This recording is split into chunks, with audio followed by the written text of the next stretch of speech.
The purpose of NPP is essentially it's the prototype of the next generation weather satellite. It's the nation's first attempt to really combine weather monitoring and climate observing in the same platform. The nation's newest weather monitoring and climate observation satellite is getting ready to take its place in space so that we may know what is going on here on Earth. The spacecraft is known as NPP, for InPo's Preparatory Project, and it is a technological trailblazer in the effort to find out more about the weather and condition of our world. NPP is a continuation of the existing Earth orbiting satellites. For weather prediction and for climate monitoring purposes, you need to have continuous observations. So what NPP does is continues the data record started by the NASA EOS satellites and improves on the instruments that are used for numerical weather forecasting from the current series of NOAA satellites. Current satellites that we have on orbit have been very successful for us, but NPP is taking all of the advances that we've had in technology over the past 5-10 years, putting them on this testbed spacecraft, being able to use them, prove them out for the future constellation. So NPP data will be used by virtually all of the national weather services for each of the nations of the world. And then there's the scientific users who are trying to understand individual phenomena both at home and abroad. While some spacecraft are built to collect a specific set of information using only one instrument, the NPP will observe the Earth in a variety of forms using 5 instruments. The information it will gather will be extensive, but working with a large set of instruments makes the preparation equally exhaustive. Every mission has its own set of challenges. You know, what's challenging about NPP is the fact that we have 5 instruments. Some spacecraft have 1 instrument. And every mission has to go through environmental testing. So now you have to go through environmental testing with 5 different instruments, which all carry their own set of requirements and restrictions.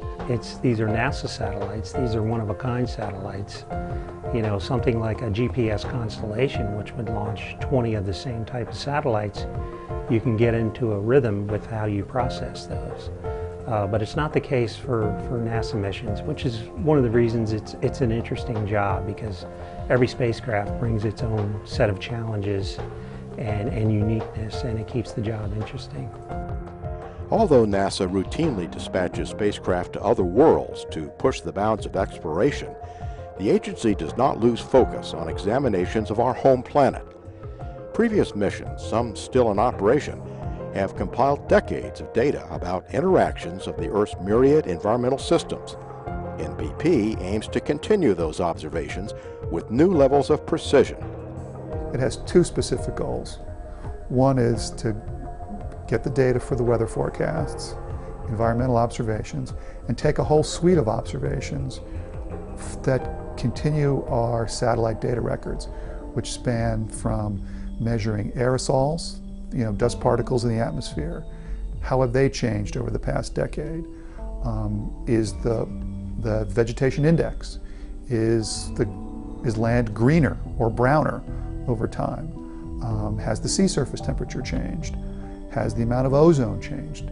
These are all data sets that we have multi-decades of data sets, and we want to just keep on adding to that so we can answer the questions is the climate changing?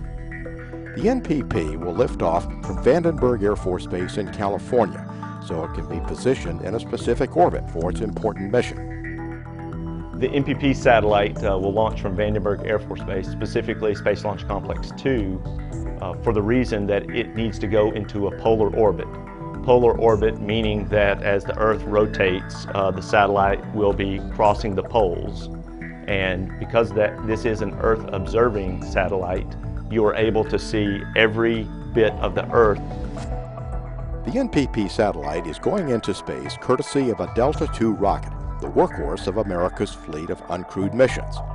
First launched in 1989, the Delta II has been used successfully to orbit several Earth-observing satellites.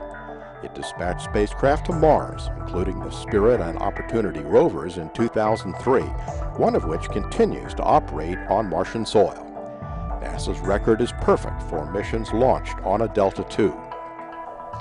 The MPP mission on Delta II is currently the last manifested Delta II to launch on either coast. That has historical significance to our team.